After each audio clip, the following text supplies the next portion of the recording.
Hi everyone, my name's Julie Ryen and I'm a mixed media jewelry designer who also loves to work with vintage elements to create one-of-a-kind vintage meets modern designs.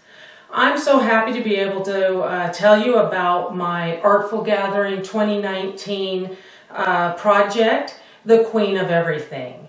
Now I've created this project as a necklace design and I'm wearing one of the examples right now. But it doesn't have to be created as a necklace. It can be created as a hanging. This is an example of where I'll show you how to create this hanging. And I'm also going to show you a large queen example and a small queen example like what I'm wearing here. So this class has a lot of technique elements that I'm going to be showing you. What I like about taking certain jewelry classes is when I can learn a lot of standalone techniques that then are incorporated into a final project, or as well that I can use in other jewelry projects to enhance whatever I'm creating. So in this project, we're going to be working with the shrink plastic product, which is a ton of fun. There's a lot of ways that you can embellish the shrink plastic. I'll be showing you how to do that with colored pencils and some stamps and inks.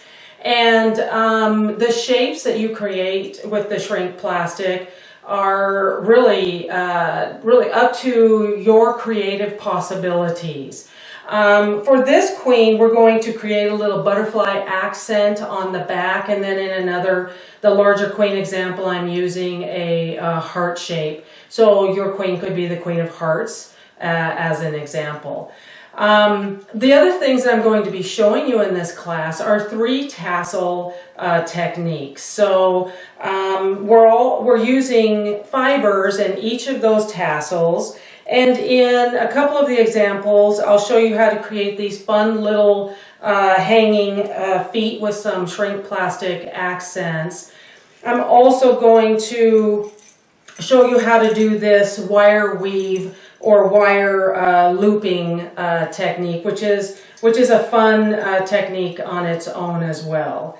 And like I said at the beginning, in this particular queen example, I've incorporated a vintage rhinestone element for her crown. So really the possibilities are vast about how you might want to create your queen, whether or not you want to make a large queen or a small, and whether or not you want to create her as a necklace or maybe a hanging.